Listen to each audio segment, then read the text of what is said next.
안녕하세요. 제 사연을 무턱대고 이야기하기에 앞서 제가 왜 이렇게 사연을 보내게 되었는지 먼저 알려드리고 싶네요. 전 사실 얼마 전까지만 해도 이렇게 사연을 써야겠다는 생각을 못했던 사람입니다. 그런데 유튜브를 이렇게 구경하 짧은 영상 하나를 만나게 되었어요. 거기에 나온 사람은 말이죠. 이런 질문을 하더라고요. 당신에게 결혼이라는 단어가 어떤 의미를 가집니까? 처음에 말을 들었을 때는 목이 콱 막히더라고요. 그러다 어떤 여성분이 답한 내용을 들으며 사이다를 마신 것처럼 쏙 시원히 뚫리는 것 같았죠. 결혼은 내게 쓸데없는 것이란 느꼈어요.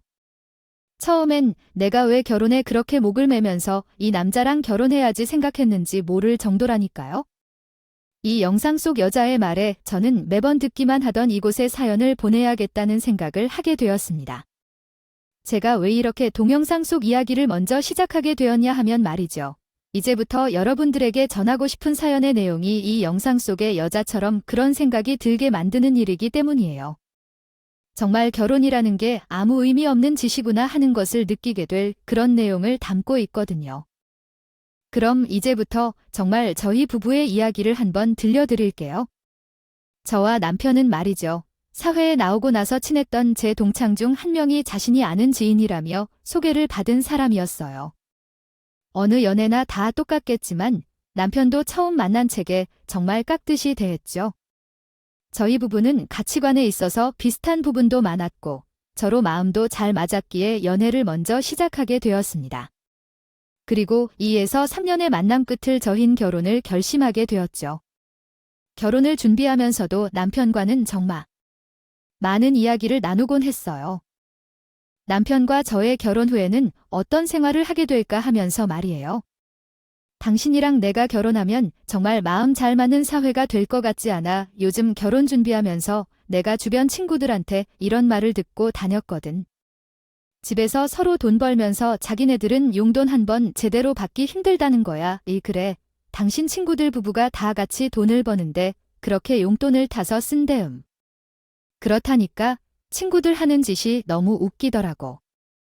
아니, 서로 돈 잘 벌면서 사는데 왜 각자가 쓰고 싶은데 돈을 못 써? 아니면 그냥 나 이거 가지고 싶다 말을 하면 되잖아. 그런데 어찌나 그렇게 서로를 못 잡아먹어서 안달인지 참나. 당신은 안 그럴 것처럼 그렇게 말한다. 당신도 나랑 결혼하고 나서 막 나보고 경제권이 어쩌고 하면서 말할 거 아니야? 당신은 어째서 나를 그렇게 몰라. 나 진짜 삐질 것 같거든. 당신이랑 나랑 서로 벌어오는 돈이 달에 얼만데 못해도 800은 거뜬히 넘는데 내가 왜 당신한테 경제권이 어쩌고 타령을 하겠어. 당신은 남편들 나를 그렇게 못 믿는 게 아니라 말이 그렇다는 거지. 사람 일이라는 게 한 치 앞도 모른다고 하잖아. 당신 그렇게 예민하게 푸는 거 보니까 정말 그런 속셈이었던 건 아니겠지? 나 화날 것 같으니까 그쯤 해. 당신이랑 내가 버는 돈이 내 친구를 부부에 비하면 훨씬 많은데 무슨 걱정을 그렇게 해? 그리고 당신이랑 나랑은 아직 창창한 나이야. 난 벌써부터 돈돈하면서 사는 그런 사람이 되고 싶지 않다고. 당신 그 마음 절대 변하지 마라. 우리 결혼하기 전에도 장 쾅쾅 찍어 놓은 거야? 남편은 늘 제가 능력 있는 커리어 우먼인데 자기가 제게 무슨 터치를 하겠냐며 속상하다는 식으로 말을 했었어요. 그래서 저는 남편의 이 말을 철통같이 믿고 남편과 결혼을 하게 되었죠. 후회될 일이 생길이라곤 꿈에도 생각하지 못한 채 말이에요. 전 결혼하고 어느 부부와 다르지 않게 신혼을 만끽하면서 살았어요. 둘이서 버는 돈이 적지 않았으니 결혼 후 생활에 문제가 생길 일은 없었죠. 하지만 아이가 생기면서 저희 부부 사이는 조금씩 보이지 않는 금이 생기는 거가 더군요.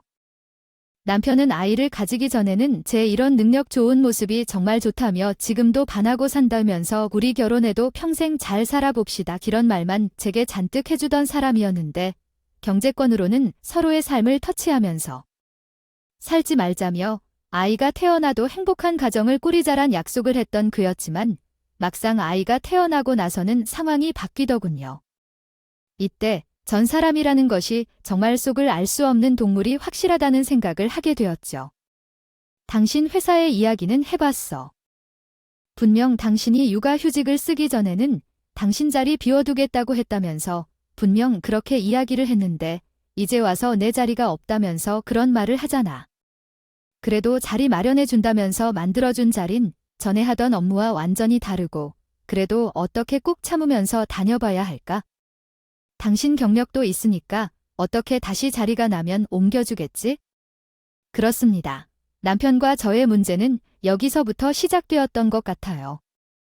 아이를 낳고 육아휴직을 신청했던 저는 회사에서 당당하게 제 자리를 비워두겠다는 말만 믿고 편안한 마음으로 휴직 기간을 보내고 있었어요. 그렇게 육아휴직 기간이 끝날 무렵 회사에 언제부터 출근을 하면 되느냐 물었지만 회사 부장님이 이렇게 대답하는 거예요. 아, 벌써 육아휴직 끝날 시간인가? 아, 이걸 어쩌지. 지금 자네 자리에 이미 다른 사람을 채용해서 말이야. 그럼 일단 내가 인사팀에 말해둘 테니 다른 부서로 출근해서 일하고 있게. 아니, 부장님, 이건 말이 다르잖아요. 분명 육아휴직 전에는 제 자리 비워둔다고 하셨잖아요. 육아휴직이 무슨 질주일 시도하겠습니다 하고 끝나는 거야? 자네 자리를 어떻게 비워도 벌써 사람을 구해서 쓰고 있지? 자네가 없으면 그 업무들을 다른 직원들이 다 해야 하는데 그걸 어떻게 배워도 내 자리를 비워두겠던 회사는 당연하다는 듯이 거기에 새로운 신입사원을 채용해서 빈자리를 채웠고 전 회사의 배신을 당하게 되었던 겁니다. 전 부장님에게 회사가 너무하다며 이건 말이 안 되는 소리라고 반박했지만 회사의 입장에선 어쩔 수 없는 선택이었다며 완강한 태도를 보였고 저 또한 어쩔 수 없이 다른 부서로 출근해서 계속해서 회사를 다녔지만 저도 사람인지라 회사가 제게 하는 행동이 어떤 의미를 가지는지는 알 수 있었죠. 그래서 좋은 잘 다니던 직장을 아이를 낳고 동시에 잃어버리게 되었습니다. 그래도 저는 경력 단절만큼은 피하겠다고 열심히 이직 준비를 하면서 이후 시간을 보냈어요. 그리고 잘 됐던 마음도 있었죠. 육아휴직이라고 해봤자 아이가 충분히 자라기까지 사용할 수 없었으니 이 기회에 육아나 제대로 하면서 회사도 구하자 싶었거든요. 그렇다고 또 마냥 손 놓고 보낸 것도 아니었습니다. 짧은 시간이라도 살림의 보탬이 되고자 아르바이트를 구해서 남편의 짐을 조금 덜어주려고 노력했어요. 하지만 아직은 제 생각보다 쉽지 않았고 처음에는 이런 제 모습을 보면서 응원을 하던 남편도 점점 말을 잃어갔죠. 그러더니 남편이 슬그머니 제게 이런 말을 건네더군요. 당신 요즘 이직 준비한다는 건 어떻게 돼가? 마냥 그렇게 아르바이트만 존존하면서 살고 나니잖아. 나도 열심히 찾아보고 있는데 생각만큼 쉽지 않네. 면접을 보러 가도 애가 있다는 말만 들으면 그냥 안색이 변하니 원이 그냥 당신이 그 100만 원 보는 아르바이트의 몸매에서 더 일 구하기 힘들어지는 건 아니야? 그냥 당분간은 내가 혼자서 돈 벌 테니까 그때려 치우고 배나 돌보면서 빠르게 다른 회사 찾아보는 건 어때? 당신이 허송세월 보내는 것 같아서. 당신은 그걸 말이라고 해놔라고. 이렇게 아르바이트도 하고 애도 보면서 이직 준비하고 싶은 줄 알아? 나도 빨리 이직해서 빨리 안정적인 직장 나가고 싶지. 그런데 당신도 알다시피 지금 나라 경제가 이렇게 어려우니까 일자리 찾기가 더 어려운 거 아니야? 정신 너무 예민하게 반응하는 거 아니야? 그리고 내가 언제 당신이 일을 못 구한다고 논다고 구박이라도 했어? 아니면 뭐라고 하기로 했어? 게다가 내가 당신이 돈 안 벌어온다고 화를 내기라도 했니? 그냥 당신이 돈 벌겠다면서 시작한 아르바이트잖아. 남편이 저를 신경 써서 말을 해준 것은 고마웠어요. 하지만 어렵게 생각하고 결정한 아르바이트였고 열심히 노력하지만 결과가 좋지 않은 이직 때문에 당시 제 마음은 거의 폭풍과도 같았죠. 그런데 그걸 콕콕 쑤시는 남편의 모습은 제게 마냥 좋은 감정만 줄 순 없더군요. 그리고 기왕 이렇게 된 거 나도 말하자. 당신 정말 밖에 나가서 일 구하고 다니는 건 맞지? 저번에 왜 우리 집에 왔던 내 회사 동료 그 친구 아내는 육아휴직하고도 잘만 일 구해서 다니던데. 왜 당신은 그렇게 못해? 당신 진짜 웃긴다. 왜 다른 사람이랑 비교하고 그래? 그리고 내가 지금 당장 버는 이 100만 원이 없으면 우리 생활비를 당신이 다 감당할 수가 있겠어? 애도 있어서 기저귀 값이랑 분유값 등등 생활비도 늘어났잖아. 이걸 당신한테 어떻게 혼자 감당하라 그래? 나도 알아. 나도 아는데. 나도 당신이 이렇게 집에서 아르바이트나 하고 다니니까 답답해서 그렇지. 남편은 더 이상 이야기하면 싸움 날 것 같다며 안방으로 들어가서 문을 닫아버렸고 저는 속상한 마음에 있습니다. 입에서는 좋은 말이 나오지 않았고 저희 부부는 최근 들어 항상 이야기만 하면 이런 식으로 마무리가 되고 나서 마음이 편치 않았어요. 그래도 이날은 제가 너무 심하다는 생각이 들었기에 아이와 밤을 지내면서 다음날 어떻게 남편에게 화해 메시지를 보낼지 생각했습니다. 그렇게 생각한 방법은 다음날 저녁 남편이 좋아하는 맛있는 반찬에 가득 만들어두고 남편을 기다리자는 거였죠. 그러나 집에 들어온 남편의 분위기는 변함없이 냉랭했고 제가 준비한 식탁을 보고도 아무런 말 없이 그저 밥만 먹더군요. 숟가락을 내려놓는 남편은 이내 말 한마디 없이 쓱 일어나더니 다시 안방으로 가서 무언가 가지고 나왔습니다. 남편의 손에 있는 건 바로 우리 부부의 생활비를 모아두는 통장이었어요. 전 갑자기 왜 통장을 들고 나오나 싶었지만 이 다음에 펼쳐진 남편의 행동에 입을 다물 수가 없었습니다. 이 여보, 어제는 내가 미안했어. 나도 일이 쉽게 안 구해져서 속상한데 당신이 그런 말을 하니까 너무 예민해졌었나 봐. 미안해. 앞으로 나도 열심히 다시 노력해 볼 테니까 당신도 화 풀어. 그래, 당신이 그렇게 말하니까 믿음직스럽네. 그런데 말이야, 내가 어제 들어가서 우리 생활 통장을 보고 나왔거든.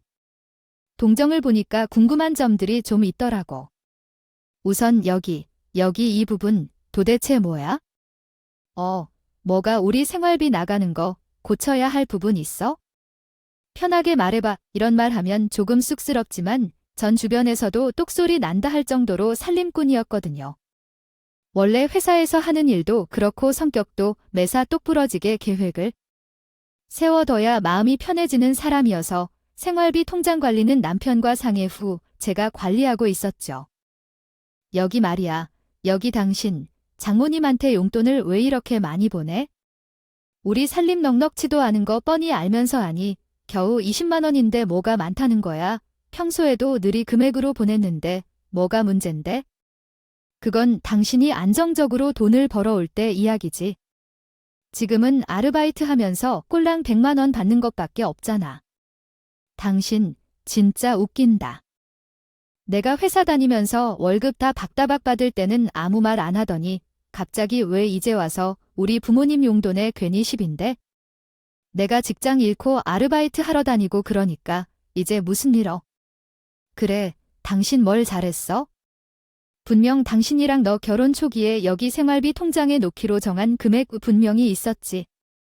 당신 직장을 잃고 난 뒤로 그 금액을 전부 못 넣고 있었고, 그리고 나는 당신이 직장을 잃은 뒤로도 꾸준히 그 금액을 채워놓고 있었다고.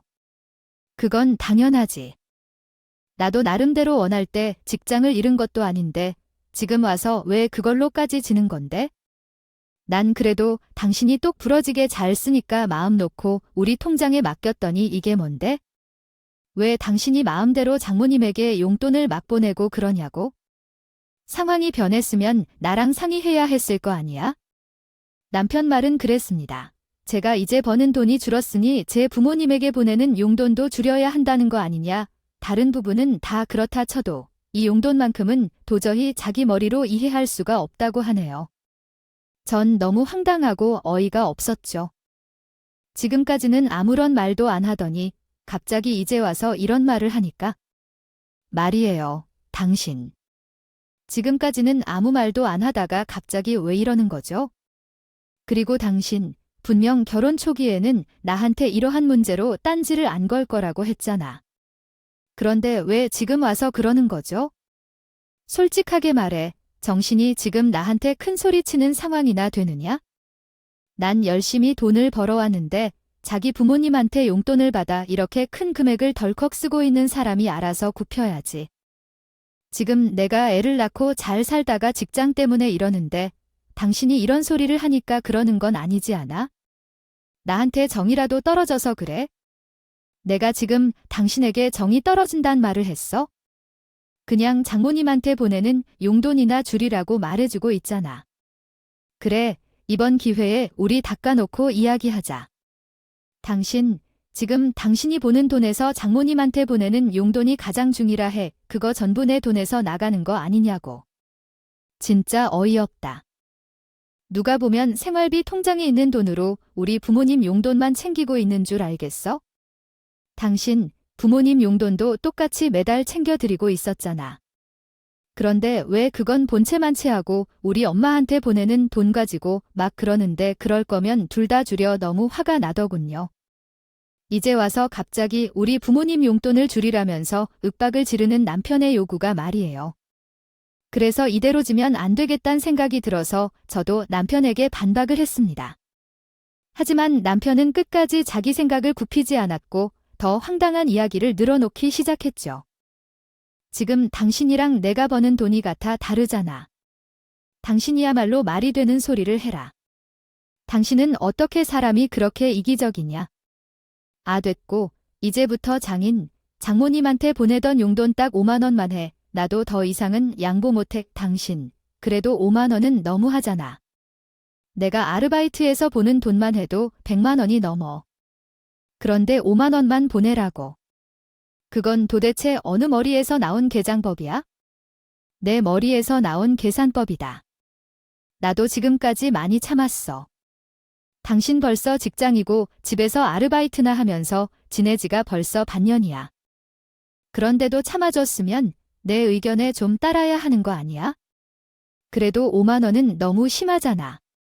우리가 무슨 20살 먹은 애들이야? 이 나이 되는 사람 중 누가 부모님 용돈을 5만 원에 드려? 그러면 생활비가 부족하다는 말을 말았어야지. 당신 분명 저번 달에도 생활비 부족하다고 나한테 돈 더 받아가지 않았어. 그러니까 당연히 돈을 덜 벌고 있는 당신이 쓰는 돈을 더 줄여야 맞는 거 아니야. 그건 당신이 거실에 그 무식하게 큰 TV를 산다고 그러는 거잖아. 내가 괜한 지출을 늘린 게 아니라 당신이 괜한 지출을 늘리고 있다고. 그러니까 나는 지금 내가 보는 돈에 한해서 알아서 잘 쓰고 있는 거잖아. 당신이 지금 이렇게 제대로 된 일도 못 구해서 돈을 못 버니까 생활비가 부족해진 거 아니냐고. 지금이 사달이 난 게 내 탓이라 이거야? 자기 탓은 하나도 없고 내 말이 그게 아니잖아. 지금 그래도 5만 원은 너무하다고 이야기하는 거야? 내가 보낸 돈이 있으니까 그것보다는 높아야지. 끝까지 자기 생각만 아시겠다. 그냥 이번 기회에 이 생활비 통장은 앞으로 내가 관리할게. 지금은 당신보다 내가 더 능력이 있으니까 알아들었으면. 여기 연결된 카드도 당장 나한테 넘겨 뭐. 아니? 그럼 우리 식비나 다른 생활비는 어떻게 결제하라고? 당신이 대신 장을 봐오기라도 하게. 너 진짜 뻔뻔하구나. 일하는데 바빠 죽겠는데 장은 무슨. 그건 당신이 나한테 지출 계획서 제출하면 그 금액만큼 현금으로 내가 줄 테니까 들어가서 당장 카드나 챙겨와. 이제 이건 내가 알아서 관리할 테니까. 제가 살면서 서럽다는 감정을 남편에게서 느끼게 될 줄은 꿈에도 몰랐습니다. 정말 살면서 회사를 다니면서도 한 번도 느껴보지 못한 감정을 이렇게 제 편이라는 사람에게서 느끼게 될 줄은 말이죠. 이쯤 되니 정말 속상하면서 너무 서러운 기분에 그날 교실에서 어찌나 울었는지 모릅니다. 밤새도록 훌쩍거리며 울었지만 남편은 그런 저를 본체만 체하며 방에 들어가서 잠만 잘 자고 나오더군요. 오히려 그런 제가 어이없다는 눈빛을 하면서 말이에요. 저는 이날 이후 내가 이런 수모를 당하면서 같이 살아야 하나? 하는 생각이 수시로 떠올랐어요. 남편은 정말 다음 날부터 제게서 모든 경제권을 박탈해 가더군요. 심지어 제가 보는 돈은 모두 생활비 통장으로 넣으라며 압박까지 했습니다. 저는 제가 버는 돈조차도 제대로 만질 수 없이 남편의 말대로 전부 생활비 통장으로 넣었어요. 정말 제가 가족과 함께 사는 건지 노예 생활을 하는 건지 도무지 모를 그런 시간을 보내고 있었죠. 그러다 다음 달이 되어 부모님에게 용돈을 이체하는 날이었어요. 남편은 자신이 했던 말대로 정말 정확하게 단돈 5만 원을 부모님 계좌로 이체했더군요. 통장에 찍힌 그 숫자를 보여주는데 너무 서럽고 내가 왜 이렇게 살아야 하나 싶은 생각에 정말 눈물로 나를 지새는 날이 많아졌습니다. 몇 일 뒤 엄마한테서 전화가 왔어요. 지금 당장 친정에 한번 들를 수 있다며요. 있겠냐고 말이죠. 전 집에서 남편의 얼굴을 보느니 친정에 잠시 다녀오겠다는 말을 남기고 친정에서 며칠 묵기로 했습니다. 그렇게 도착한 친정에서 마주한 엄마의 한색은 그리 좋지 않았어요. 뭔가 집에 일이 생겼다는 걸 엄마도 자신이 받은 용돈으로 직감하셨던 거겠죠. 혹시 집에 무슨 일이라도 있니? 왜 사위랑 싸우기라도 했어? 오랜만에 엄마의 걱정 어린 말을 들으니 저도 모르게 이때까지 서러움이 폭발했는지 부끄럽게도 엄마 앞에서 눈물을 뚝뚝 흘리고야 말았어요. 아, 왜? 왜 그리 울어? 내가 뭘 잘못했다고? 왜 우는 거야? 무슨 일이야? 무슨 일이 있었는지 엄마한테 다 말해봐. 엄마는 저를 달래면서도 왜 이리 서럽게 우냐 며 무슨 일이 있었는지 속 시원하게 털어놓고 말하라며 저를 토닥이셨어요. 저는 엄마에게 그날 남편과 있던 일들을 모두 털어놓고 인생의 선배이자 나보다 훨씬 결혼 경력이 높은 엄마에게 이런 경우는 어떻게 하면 좋으냐 조언을 구했습니다. 그래, 사위가 그랬단 말이지. 엄마 성격에는 이번 일은 사위가 잘못이 더 심한 것 같네. 아무리 내가 제대로 된 일을 못한 지 반년이나 되었다고 해도 그렇지. 내가 원해서 일을 못하게 된 것도 아니잖니? 그런데 그걸 가지고 그렇게 말하면 안 되지. 엄마, 나 너무 억울한 거 있지? 왜 예전에 기억나요? 그 이가 이직하겠다면서 집에서 한 1년 넘게 놀았던 적이 있었잖아. 그때 난 그래도 남편이니까 기다려주고 싶어서 정말 안간힘을 쓰고 버텼던 거란 말이야. 그런데 그때는 생각도 안 하고 그래 하는 엄마도 내 맘 알지? 사위도 너도 지금은 모든 게 처음이라 그런 거야? 사위도 너한테 처음부터 그렇게 뾰족하게 말하고 싶었겠어. 애 낳고 돌보겠다. 육아휴직으로 이렇게 된 건데, 그런데 자기는 고장 메웠다. 그렇게 생활비 좀 달라고 했다고 하더니 내게 그렇게 말하니까 내가 얼마나 속상했는지. 아마 사위도 그날 너한테 그렇게 심한 말을 하고 싶은 건 아니었을 거야. 지금도 아마 속으로는 이렇게까지 할 생각은 없었다고 생각하고 있지 않을까? 그런 이야기에서 푹 쉬다가 마음 추스르고 집에 가서 사위랑 잘 이야기해봐. 혹시라도 같이 자네 못 사네. 그런 이야기 나오면 두말할 필요도 없이 여기로 오고 저는 어른이 되어서도 엄마의 자식인가 봅니다. 이날 엄마의 말에 전 용기를 얻고 남편과 다시 한번 이번 일에 대해 조율을 해보겠다 결심을 했어요. 그리고 남편과 다시 충분한 대화를 해보자. 마음먹게 되었죠. 그렇게 한 일주일은 친정에 머무르며 제가 하고 싶었던 말과 우리가 앞으로 어떻게 나아가면 좋은지에 대한 방향을 생각하고 정리해서 남편이 기다리고 있는 집으로 향했습니다. 집에 도착하니 아직 남편은 들어오지 않았더라고요. 이상하다 싶은 생각도 들었죠. 집엔 애도 없고 들어올 시간은 한참 지났는데 말이에요. 전 그저 남편이 오길 기다리면서 조용히 서재에서 다시 한번 생각을 정리하고 있었습니다. 아이는 엄마가 하루 이틀 정도 더 봐준다고 남편이랑 편하게 분위기 풀라고 해서 엄마가 봐주신다고 하셨거든요. 그때 현관문이 열리는 소리가 들려서 얼른 나가려고 했는데 들려오는 목소리가 하나가 아니더라고요. 아들, 오늘 너무 맛있게 잘 먹었다. 잘난 아들 둔 덕에 엄마가 또 이렇게 맛있는 거 잔뜩 먹고 자네. 목소리의 주인공은 바로 시어머니였어요. 시어머니는 우리 집안 사람들과는 다르게 백화점에서 사는 물건이라면 모든 고급이라고 생각하는 사람이었죠. 게다가 특히 자신을 꾸미는 걸 좋아하는 사람인지라 백화점에 따로 의류 브랜드 하나를 정해놓고서는 단골 매장이 있을 정도였어요. 그러니 평소 주는 용돈이 마음에 안 들어다며 올려달라고 전화 오기 싫었죠. 전 처음에 그런 시어머니가 남편과 함께 들어왔기에 얼른 나가서 인사를 드리려 했습니다.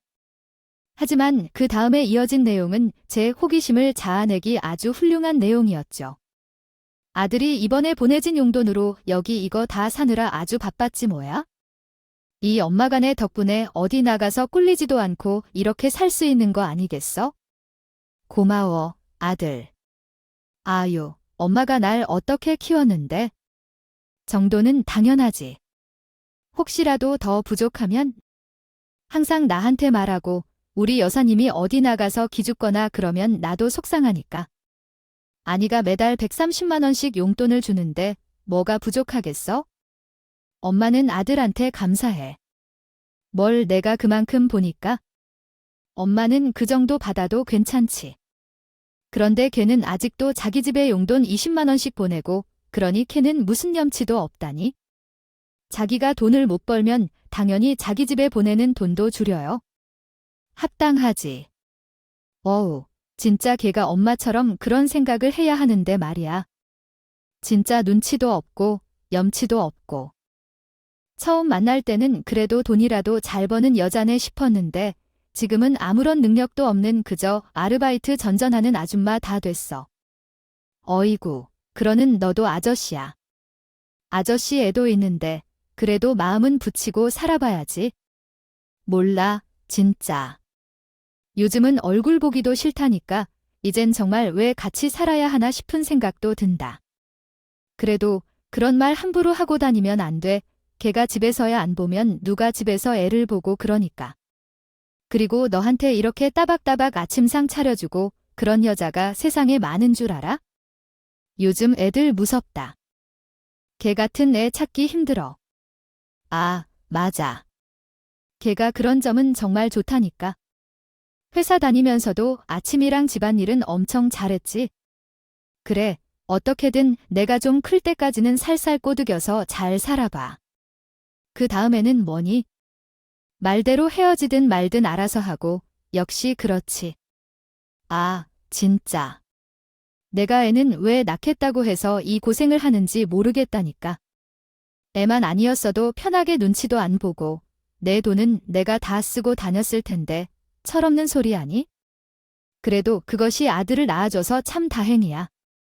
안 그럼 또 고생해서 며느리 찾고 아들 낳을 때까지 또 계속 뭐라 해야 하고 그랬을 테니 말이야. 서재에서 조용히 듣고 있으니 슬슬 화가 나기 시작하더군요.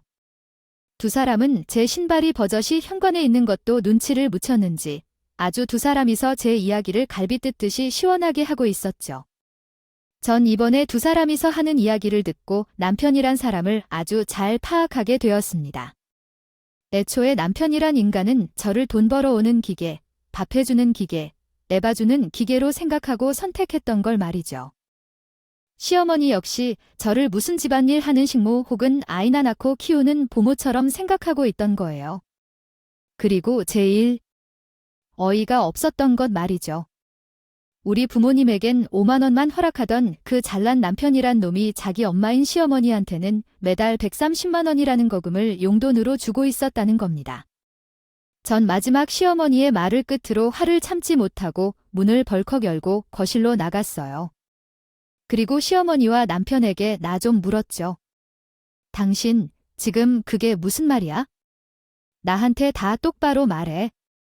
우리 엄마한테는 용돈 5만 원도 족하다면서 너희 엄마한테는 지금 매달 130만 원이나 보내고 있었니? 그것도 나한테 일절 상의도 없이. 어머머, 이해 좀 봐라. 지금은 어른 있는 자리에서 무슨 말버릇이냐? 그리고 예의는 어디다 팔아먹었니? 누가 어른 앞에서 이렇게 큰 소리 치고 다니래?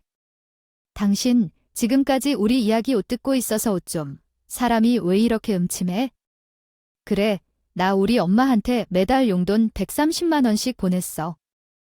아, 왜 내가 알았으면 어쩔 건데? 그래, 그럼 너 예전에 일 안 하고 놀던 그때도 130만 원씩 보내고 있었냐? 그것도 나 몰래. 아, 왜 그렇다고 하면 뭐, 돈 다시 돌려달라 뭐 그런 이야기라도 하려고 생각을 좀 하고 살아라. 그대, 내가 통장을 가지고 있지도 않았는데 무슨 130만 원씩 보내고 있었겠어? 당신, 그때 아무렇게 돈 뺏고 했었잖아. 그래서 내가 그거 메우느라 얼마나 고생했는지 알기나 하는 말이야. 안 되겠다. 사람이 어떻게 이럴 수 있어? 당신, 통장이랑 생활비 통장, 당장 다시 내놔봐. 우리 서로 다시 알아야 할 부분이 좀 많은 것 같으니까. 내가 뭔데 내 통장을 달라 말라 말해? 능력이 없는 여편내면 조용히 입 다물고 집안일이나 열심히 하면서 살 것이지. 이 안전하게 남편 말이나 듣고 살라고 그게 싫으면 아예 나처럼 밖에 나가서 돈이라도 제대로 벌어오던가. 아니, 솔직하게 말해서 어떻게 좀 낳고 돌봤다고 직장에 못 돌아가냐? 내가 능력이 부족했던 탓 아니냐고. 뭐라고? 너 말 다 했어? 당신, 우리 분명 서로 경제권은 상관하지 않기로 했을 때, 그래도 우리 적금은 서로 들고 살자 했었지. 그럼 일단 그거 보여줘봐, 얼른. 저희 부부는 말이죠. 서로의 경제권을 침해하지 않기로 약속한 다음에 한 가지 더 서로 약속한 일이 있었어요. 그건 바로 아이를 위한 접근과 집을 마련하기 위해서 서로 아끼고 돈을 모으자는 약속이었죠. 결혼 초에는 그래서 서로 손을 잡고 가서 은행에서 적금을 들었어요. 같이 확인하고 시작했기 때문에 저는 남편도 지금까지 당연히 잘 모으고 있겠거니 싶었는데 아무래도 지금 하는 행색을 보니 의심이 가기 시작하는 거예요. 그러니 어쩌겠습니까? 당장이라도 내 눈으로 남편의 적금이 잘 있는지 확인해 봐야겠다는 생각이 들었죠. 남편이 만약 적금을 제대로 들어놓지 않았다면 앞으로 저희 세 식구가 어떻게 살아야 할지 방향을 다시 정해야 하니까 말이죠. 내가 뭔데? 우리 아들 경제 상황을 함부로 파악하려고 들어? 넌 요즘 애들 사는 이야기 듣지도 않고 사나 보지? 아무리 부부라도 서로의 개인 사정은 함부로 간섭하는 게 아니다 알아들었으면 그쯤에. 어머니는 아무것도 모르면 가만히 있어 보세요. 이건 저랑 남편 둘만의 문제를 하고요. 이게 왜 너랑 내 아들 둘의 문제냐? 우리 아들은 우리 집안 장손이자 하나뿐인 내 외동아들이다. 우리 집안의 기둥이란 말이야. 그런데 내가 뭔데 우리 아들을 파악하네? 만에 말해. 아무리 대를 이외의 장손이라고 하지만 이 사람은 제 남편입니다. 그리고 경제권 문제는 어머님이 저와 남편 사이에 끼어들 수 있는 문제가 아닌 것 같은데요. 그러니 어머님이 저희 둘 사이 문제에서 빠져주시죠. 어머나, 옛말하는 뽐새 좀 봐라. 아들, 오늘은 그냥 우리 집으로 가자. 너 여기 있다가는 저기 저 여운년한테 잡아먹히겠어? 당신 진짜 적당히 해. 우리 엄마한테 무슨 말버릇이야? 그리고 어떻게 내 경제 상황이 당신이랑 연결되는지? 난 도무지 이해가 안 가네. 일단 난 엄마 말대로 엄마 집에 가서 당분간 지낼 테니까 당신은 혼자 알아서 잘 살아봐. 전 너무나 어이가 없었죠. 그렇게 좋다며 매달려서 결혼하자고 할 때는 언제고? 아이가 가지고 싶다면서 애정에도 없던 아이를 덜컥 가지게 한 것도 본인이면서 제가 자기 통장 한번 살펴보자. 한 게 그렇게 잘못인가 싶더군요. 전 당장이라도 제 통장을 보여줄 수 있었기에 아무런 생각도 안 했는데 단편은 그렇지 않았나 봅니다.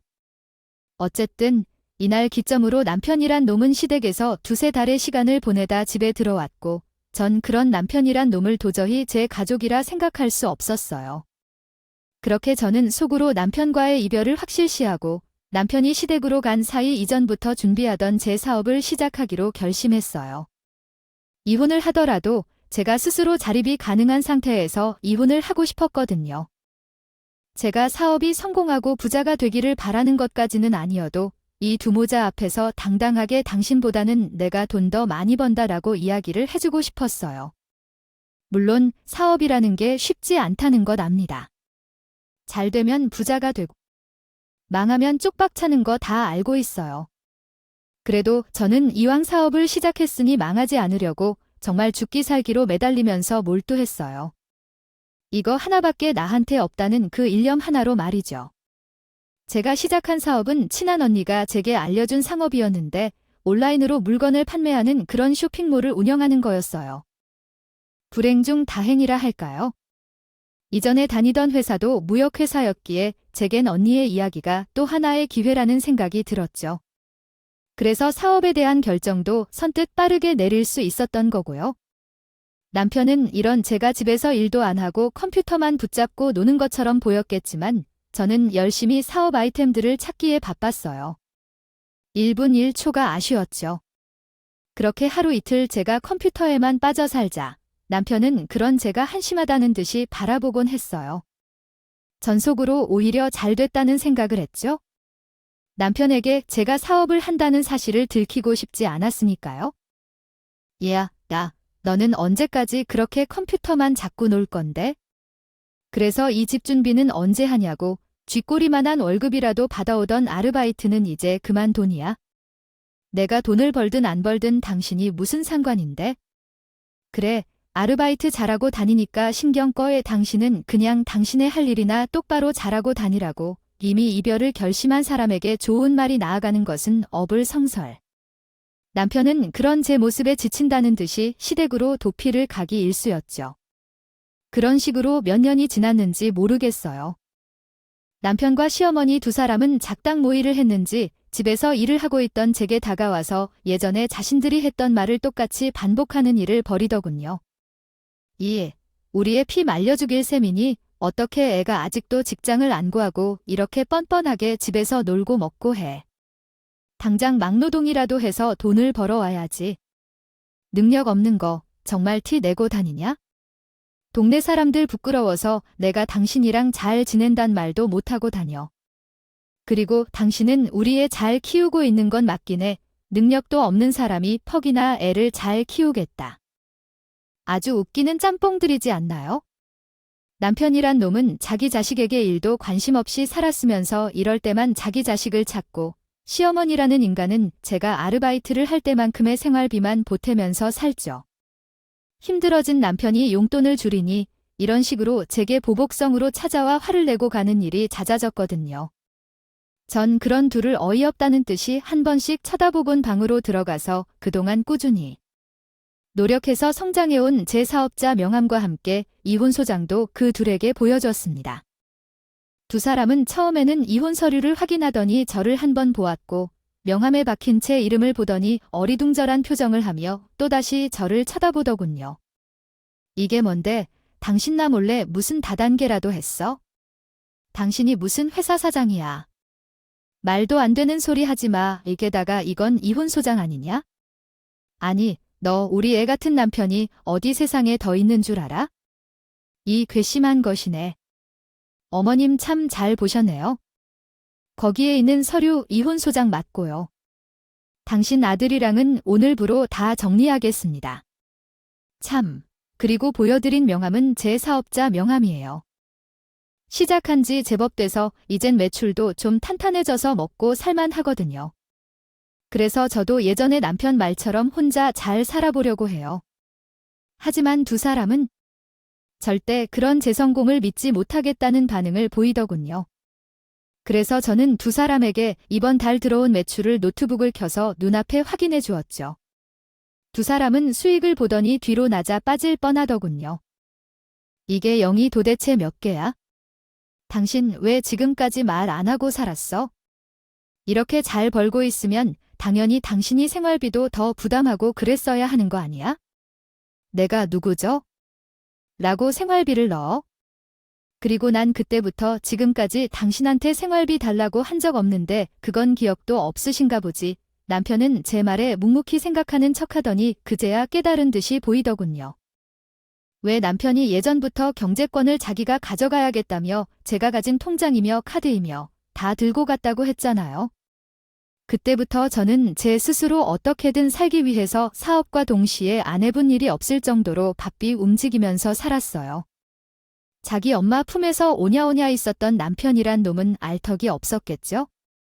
게다가 저 나이가 있으니 집을 오래 비울 순 없어서 어떻게든 컴퓨터로 먹고 살아보겠다며 열심히 기술도 배우고 다녔습니다. 그렇게 접한 것이 예전 회사에서 배운 무역기술과 콘텐츠 광고 기술이었죠. 전 이때 배운 기술들로 어느 정도는 입에 풀칠을 하고 살 수 있었고 약 2년 전부터는 꽤나 짭짤한 수익을 얻을 수 있었던 거예요. 그 길로 결코 순탄치는 않았지만 많은 노력으로 일궈낸 제 사업은 어느새 제법 많은 돈을 제게 안겨주고 있었죠. 회사를 다닐 때보다 배는 많은 월급이 제 손에 들어왔어요. 이런 사실을 다 알게 된 남편과 시어머니는 저를 붙잡고 빌기 시작하더군요.